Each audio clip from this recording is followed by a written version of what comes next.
Hello, boys and girls. This is Aunt Fernita.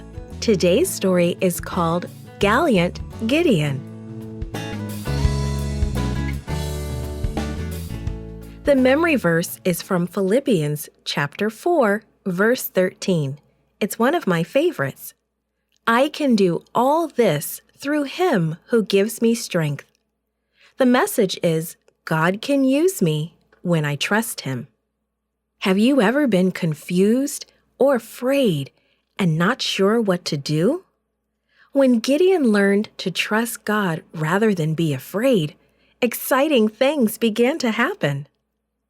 40 years after Deborah and Barak defeated Sisera, Israel forgot God and began worshiping idols again.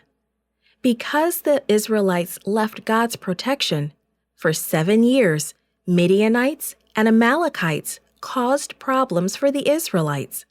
They stole their food and destroyed their homes.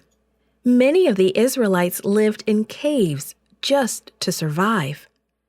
God looked around for a leader, someone who would trust Him. He found Gideon. Gideon was hiding from the Midianites while he was grinding wheat. Suddenly, the angel of the Lord appeared and said, "The Lord is with you, mighty warrior." Gideon was startled. He was no mighty warrior. His family was the smallest in the tribe of Manasseh. He was certainly not feeling very brave. "I will be with you," God told Gideon. "We will destroy the enemy together." Gideon was not sure. He asked the angel to wait while he made a meal for the angel. He put the meal on a rock, and almost immediately it was burned up by fire.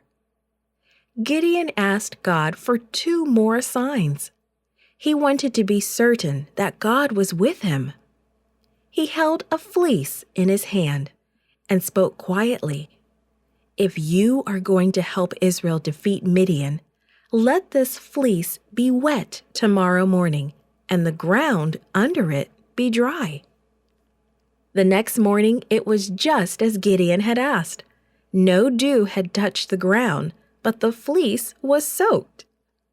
Gideon tested God again.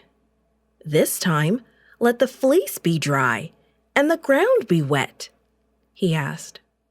The next morning, his request was granted. Gideon called an army to fight Midian, and 32,000 men joined him. Now God tested Gideon. "There are too many men," God said. "Send some home." Gideon knew that the Midianites and Amalekites had a huge army, but he obeyed God and sent 22,000 men who were afraid home. God tested Gideon again. "Take your men to the river to drink. Look for the ones who drink standing up. Send all the rest home." Only 300 men passed the second test. God finally had a small enough army. That night, Gideon divided his army into 3 companies. Armed only with clay jars, trumpets, and torches, they hid on 3 sides of the Midianite camp. All at once, they blew their trumpets, smashed their jars, lit their torches, and shouted, "For the Lord and Gideon!" God did the rest. Awakened by the shouting, the Midianites and Amalekites rushed from their tents and began to fight each other. They were confused. Many ran away. And as they ran, Gideon's soldiers chased them. The Midianites and the Amalekites no longer bothered the Israelites. The Israelites could live with no fear because they chose to stay with God. God wants to help us with our most difficult problems. It is easy for Him to destroy our fears.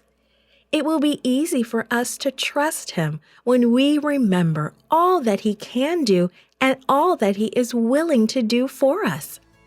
God won the victory for the Israelites. God will win the victory for you too.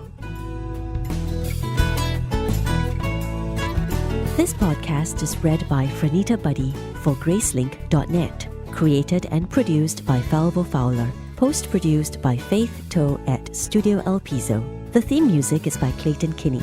Animation and artwork by Giogo Godoy. The audio engineer was Karel Holness. For more information, please visit Gracelink.net.